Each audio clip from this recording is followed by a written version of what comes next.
اهلا بيكم. من اجمل الوصفات اللي ممكن نحضرها لصيف منعش ومميز جدا وهو حلا صيفي لذيذ بطبقات المانجا. هيعجبكم جدا لما تحضروه. طبقات لذيذة جدا من السعادة، وكمان هتنتعشوا جدا وهتنبسطوا لما تدوقوه.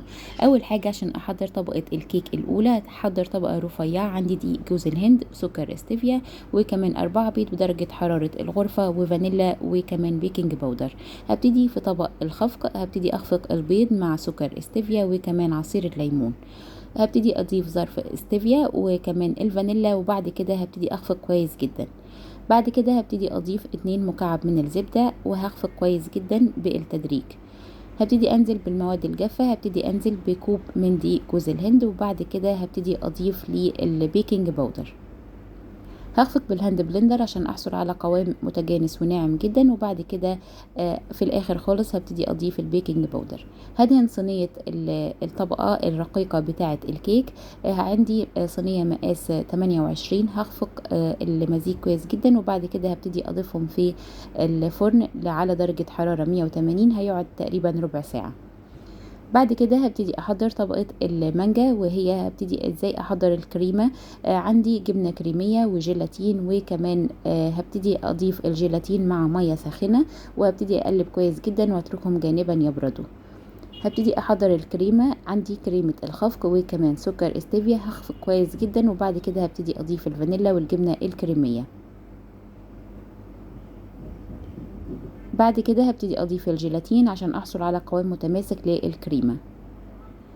هبتدي اضيف المانجا البيوري اللي خفقتها قبل كده، وكل المقادير هتكون كاملة بالتفصيل في صندوق الوصف، ممكن ترجعوا لها في اي وقت.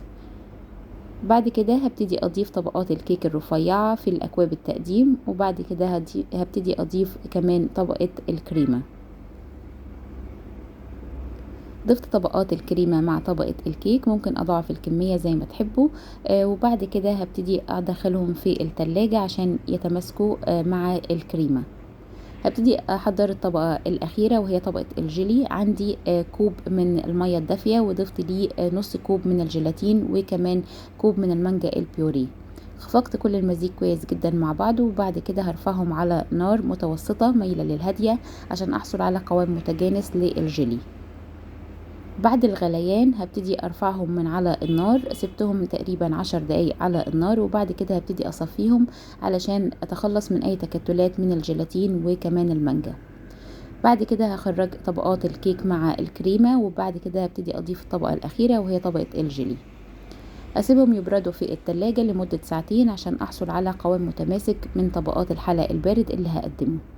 بعد مرور ساعتين ده شكلهم تجانسوا كويس جدا، وبعد كده هزينهم بكريز وكمان مكعبات من المانجا. التزيين على حسب الرغبة، وكمان اوراق من النعناع بتدي شكل حلو جدا ومنعش لفصل الصيف.